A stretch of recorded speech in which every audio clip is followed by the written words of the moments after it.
I'm not sure if you are familiar with sacred geometry at all, like the fruit of life, or if you cut open an apple and you take a look at how it's arranged, Okay. um, its shape is something called a torus. Have you heard of that No. before? Mm-mm. But it's essentially a it's essentially an energetic pattern that where the energy starts in the center, travels outward and around its half, out excuse me, outwards and around itself, and then back to the starting point infinitely. Our our hearts work like this. You're a Reiki master.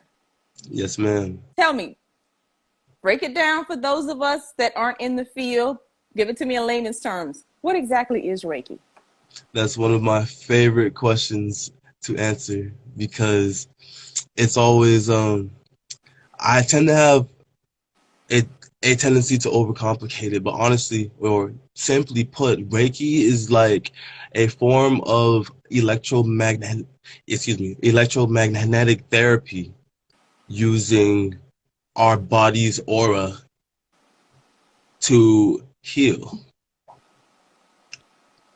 Okay, that sounds like it hurts. Hurts is the Yeah, last thing. electromagnetic. How does that work? Now, our bodies, just like the planet, just like a battery, just like anything, are it's a dipole. There is a positive and negative pole, and Okay. and anything that has a positive and negative pole has a charge to it. With that being said, our hearts generate a massive electromagnetic field around us that you can see in EKG scans or even like infrared. You can see that the body generates energy, and that is because of this pole. Now both our brains and our hearts generate electromagnetic fields. Okay. It just so happens that our heart's field is stronger. The heart healed is stronger. So is Hmm. that is that is that aura, that electromagnetic field you're referring to when I say when you walk into a room, you take that room over? Is that your aura and your electromagnetic field taking over the room? I would like to say so. I would like to Okay. say so. Okay, But because it is positive. Now, how long has Reiki been around? now the actual discipline of Reiki, it started with the founder Mikao Usui back in about, I want to say, 1912. So it's it's approaching 100 years, at least this specific practice And how of long? like of healing. However, it has its roots in ancient techniques used in Hindu practices as well as ancient Chinese qigong practices. And how long have you been a Reiki master? I actually got my I got my mastership this year actually, Okay. but I've been a level two Jikiden Reiki healer for about 6 to 7 years now. Wow. It's been a little while. Now, you are a practitioner of Reiki and acupressure. Yes, ma'am. Now, acupressure, acupuncture, are they related? Same thing? Not the same thing? Yeah, they're like I guess they're like brothers or sisters. They what I do, it doesn't require any poking with needles. That's a good It's thing. yeah, it's based off of it's based off of pressure points and reflexology. So it's really like it's a little bit like a deep tissue massage, but Okay, so I would say acupressure is less touch. intrusive. Now, does Reiki also involve touch? It can. It does have its set of hand positions that are used, and excuse me, in my sessions, we generally end with a special Reiki massage, Okay, which isn't too thorough in comparison to what I also offer in the way of acupressure. okay, because I was in a restaurant one time, and this lady was experiencing chest pain. Didn't have to do with the condition of the heart. It was indigestion. Oh wow. And somebody from a different table walked over to her and said that they were practicing Reiki, but they never touched her. It was a lot of Mm, hand motions and movements. But she made the lady burp right there in the restaurant, and she felt better. mm, that's good stuff. It was amazing to watch. I'll tell you that. Mm. That's awesome that you had an opportunity to witness Reiki in action, because really what it is, all of us, since we were kids, all of us practice Reiki, honestly. Have you ever bumped a body part and then put your hand on it? Yeah. Or you got hit, or yeah, you experience pain, even as far as a headache or a tummy ache, you tend to put your hands on it, right? Yes. All of us naturally have an ability to heal through the laying of hands. Now, is it to the to the extent of like Jesus in the Bible? Um, Not quite, but we all do have this. It's like a built-in tendency to do that. And what Reiki does, when you become a Reiki healer, you uh, through your teacher, you get something called an attunement, which then unlocks your channels to then channel Reiki even more powerfully, because it's everywhere. The energy is universal, and it's present in everything from planets to entire solar systems. Excuse me.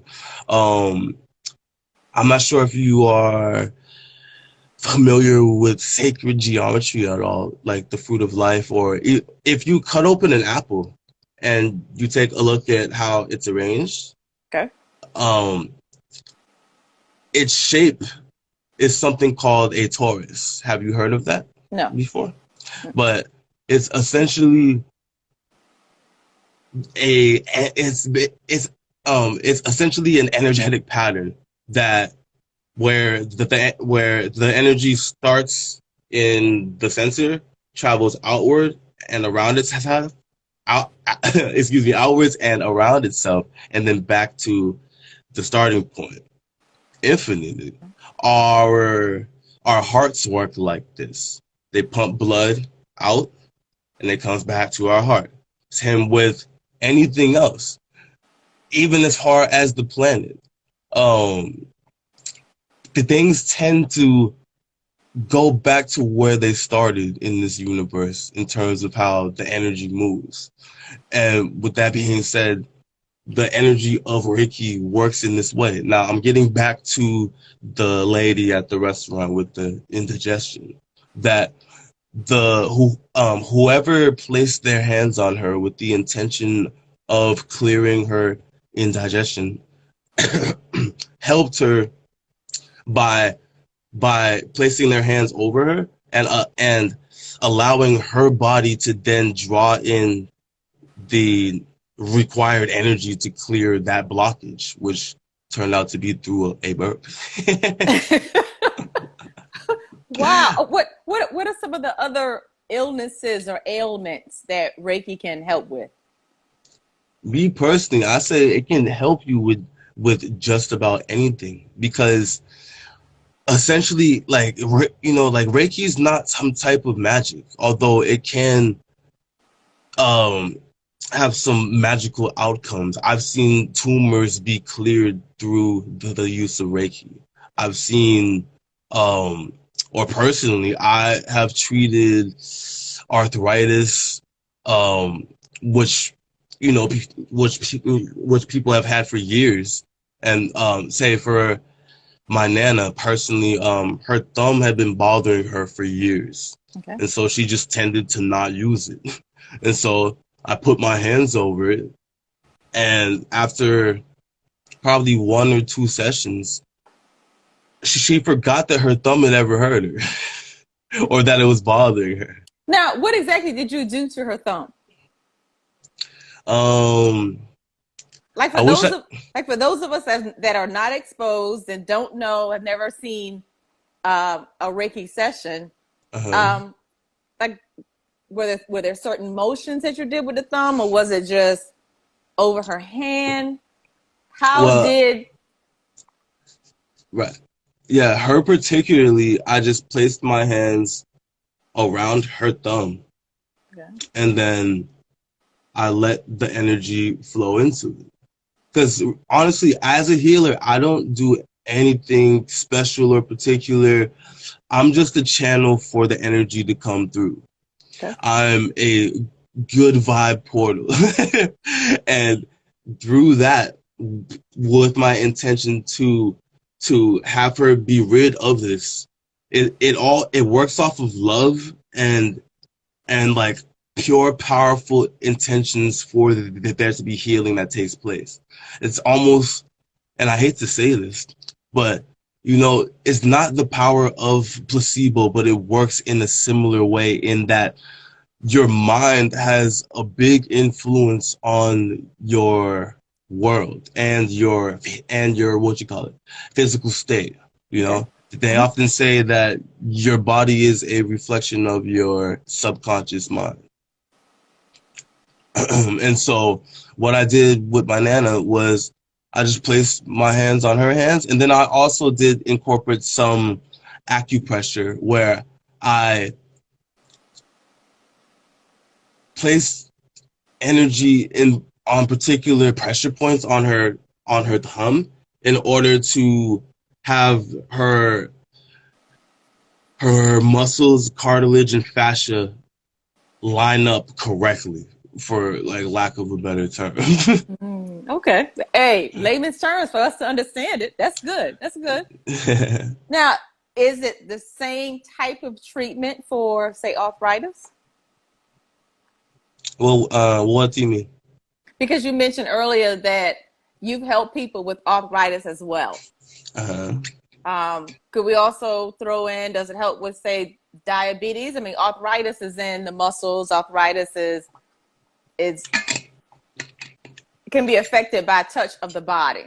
But diabetes is something that more so flows through the system, I guess. Mm. And I also think it really helps to know which type we're dealing with, type 1 or type 2. Type 2. Type 2, so one that is onset high weight. I am a firm believer that the best treatment or the best medicine is prevention. Okay. And so I'm not going to make any claims for Reiki that I can heal someone's diabetes. No, But but hmm in your experience in working with your clients, what type, I'm trying to name the types of ailments that people have come in with, and what are the benefits that they have experienced? Okay. Um, to address that question better, I feel like we would need to, well, I'd say outside of diabetes, Okay. what Reiki does is bolster your whole system so that you're able to recover more efficiently and quickly. Okay. And so if someone had, say, um, back pain or muscle soreness, if they had emotional trauma, if they in general felt like they were in a energetic funk that they couldn't get out of, if they had a headache, if they had a toothache, Okay. the things that are that would that you could say could be treatable in general by getting a good ample amount of rest and eating right. Reiki would cut down the time needed to recover from these things. Okay. And so if someone with diabetes was experiencing some type of discomfort related to their condition, then I can help them by channeling Reiki to them to hopefully bring them out of that state of discomfort much quicker than otherwise. And so Reiki, it works excellently in in tandem with Western types of treatments. It's really like a therapeutic additive to someone's recovery regimen. Okay. And I feel like I'm confusing you more each time I talk. Not at all. Actually, you're clearing things up. So now, does acupressure go along with Reiki, or can they be practiced totally separate? Like if I'm coming in for a Reiki session, would it be best that I also sign up for an acupressure session, or no? It depends on what you came to me for. So Okay. if you were having because in your work you do a lot of emotional work, correct? With people, and I love the title of your first book, 7 Simple Steps to Beat Emotional Baggage. You can throw an 8th in there, and that'd be to sign up for a Reiki session with Shaq Wukong. Because that is one of the things that Reiki is really effective at. On my personal journey, I can attest for that. Because my journey of personal healing was a big part of me becoming a healer. How so? Can you give us a little bit more? Well, I think it's fair to say that everyone has their fair share of childhood trauma, good old childhood trauma.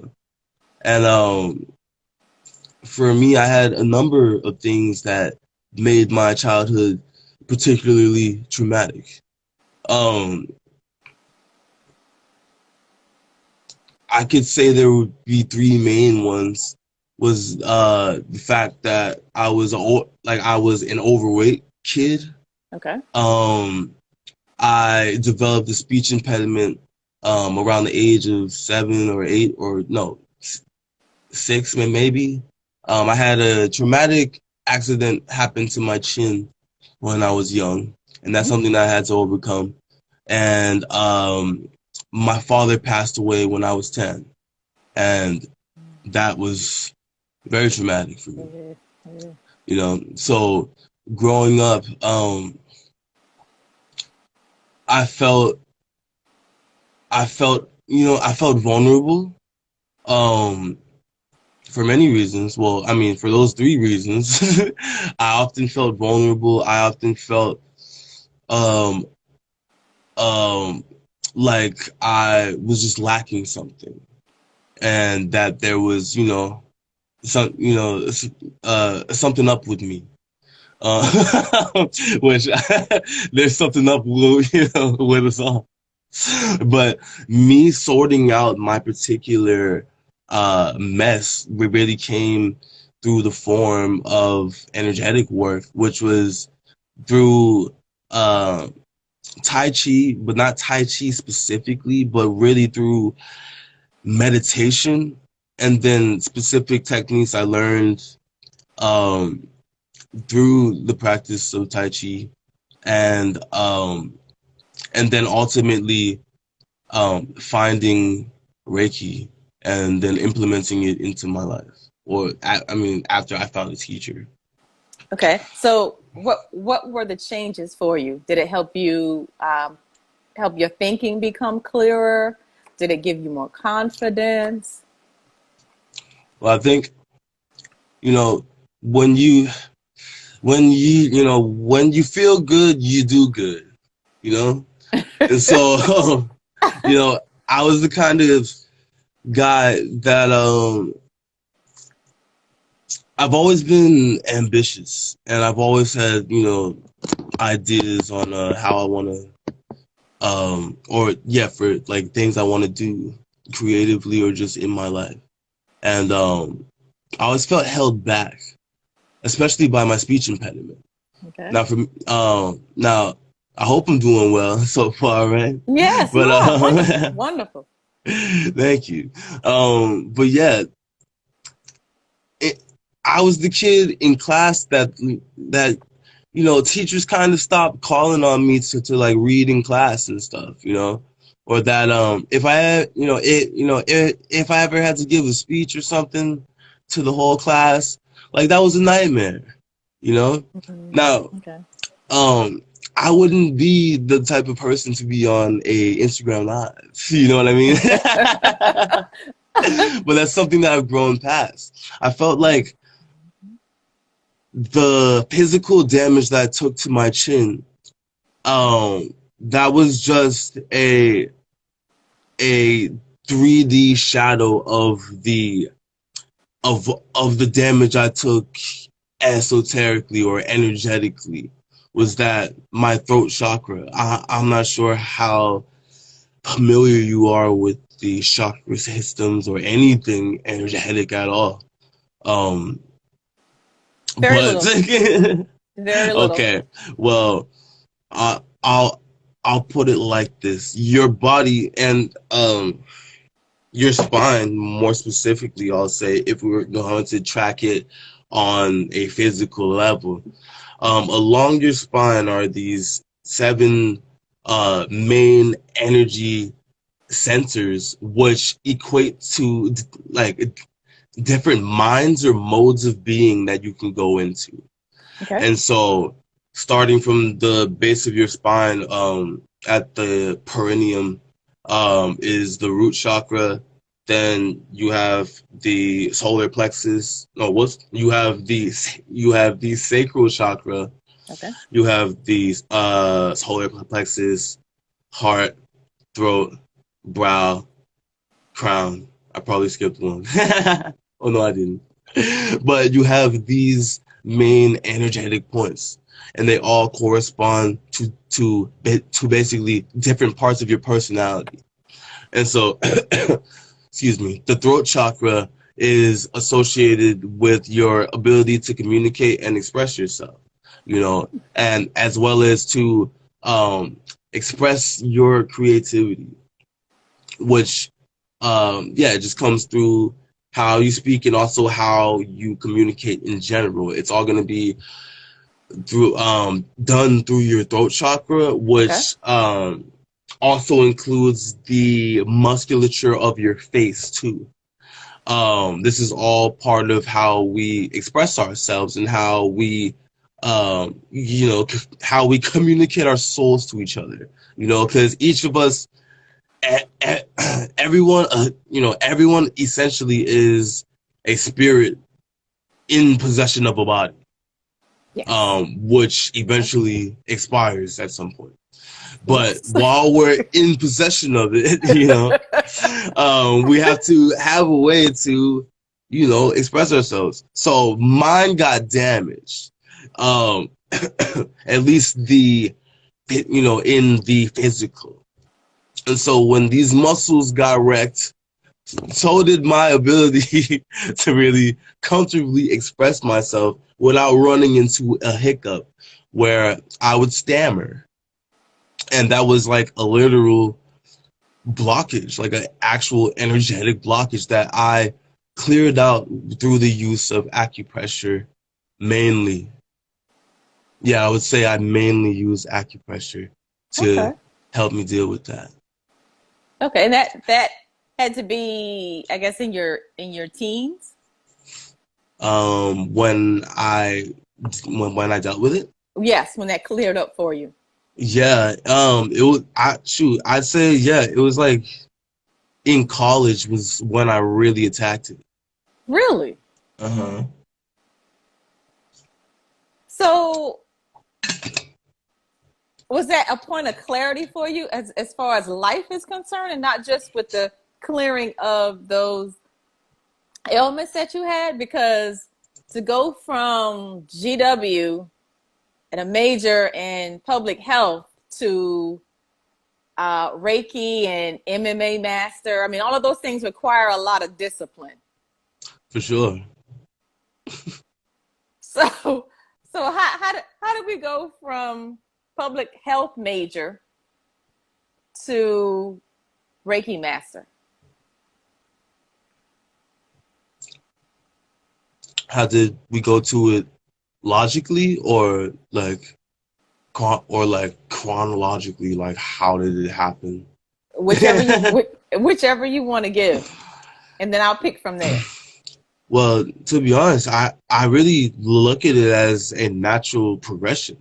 Now, shoot, I didn't even want to go to college for public health. But you know, God works in very mysterious ways. Originally, I wanted to be I wanted to be a UFC champion.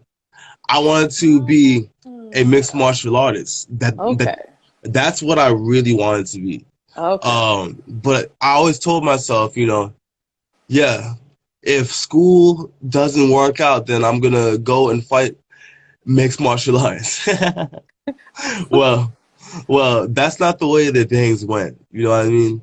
Um, Now, to answer your question, going from public health to um, but yeah, to go from public health to Reiki master, it's a natural progression for me. Because in that line of work, in that field of study, I was looking to become something clinical, you know, to be a doctor of some sort or even a surgeon of some sort. Now, I, as it stands, am I'm the kind of person where if I don't have to go to the doctor, then I'm not gonna, you know. like I believe I've always had a belief in the body's ability to heal and sort itself out. Never been a fan of surgery, never been really a fan of medicine. Even children's like Motrin used to make me gag. You know? So, for me to become a holistic healer is it's like, man, it's like I almost didn't see it coming, but I did. It was Yeah. like You a can natural thing. you can look back and see the steps that led toward it. Definitely. But while you were in it, that's not what you would have guessed. If you ask me about, you know, if you asked me, at the start of college, if I thought I was going to be a Reiki master or, you know, a holistic healer, I'd be like, what are those? Like, what's a holistic healer? What's Okay. you know, like, and that would be kind of in jest. Like, I wouldn't have, I wouldn't have foreseen it. But then again, I kind of would have because I've always been interested in the human body. Um, I've always viewed it as the perfect work of what you call it, not architecture. What's the word? It's the perfect machine. Um, Except for that, it erodes after a while. But how it's built, all of the just how it's built, the it's just magnificent. So I've always been interested in anatomy, I guess, and I had a anatomy teacher in high school who sort of He's the one that influenced me to get into medicine, kind of. Dr. Bannister Marks. He was a really awesome guy. We called him Banny. But um, I hope I'm not rambling. Am I answering No, your question no, here? yes, yes, yes, yes. Because it's that natural progression that if we flow with life as it comes, then we're fulfilling our purpose for being on the earth. Right. Like the how did they say the air the birds don't fly, the air carries the birds. Mm, Or so in what you were explaining, I was seeing that come to fruition as you were talking, and how things have happened all throughout your life that led to the point exactly where you are right now. exactly. So, Exactly. God works in mysterious ways. okay, those are all of the questions that I have for you. Any parting advice for the viewers? Take care of yourself. Be nice to yourself. Like a big part of our health um really relies on the state of our mental. And so, it's really I have a Reiki explanation video, excuse me, a Reiki explanation video that I suggest that you check out or that anyone check out. It's called Reiki Explained, Part 1 and Part 2. It's in my bio, um, in the drum link. But the first one is called All Mantle Everything because the universe um is mental, and you can ask any kind of scientist you want. Mm-hmm. Quantum physics has kind of come to that conclusion, and so have the ancient hermetics, that um the that people sort of they they think their realities forth, and people sort of speak their truths into existence. And so, you know, and people also do that with their health. You know what I mean? You Yeah. can worry yourself into the hospital. Yeah. You Mm-hmm. can die of a broken heart. Yes. And it's all a matter of perspective, and it's all based upon the quality of the thoughts and feelings that you are feeding to your spirit. And so I suggest you don't beat yourself up, that you be kind to yourself, and that you really feed love to your heart. Well, one of my favorite meditation techniques is called the silent smile, which what you do is, and this, yay, I can teach you all the meditation right now. But in this meditation, and if you want to join me, Anita, Okay. you just close your eyes, take a deep breath in and out, and then you form a smile on your face, a nice silent smile, as if you are recalling a funny joke told to you by a friend. Just hold that smile on your face and send the feeling of light from your eyes down to your heart as you breathe in good, positive energy. And exhale that old, tired, ugly negativity that you may be harboring. To just let it be free. Maintaining that smile and feeling the happy, loving light from your smile and from your eyes go to your heart and your heart space.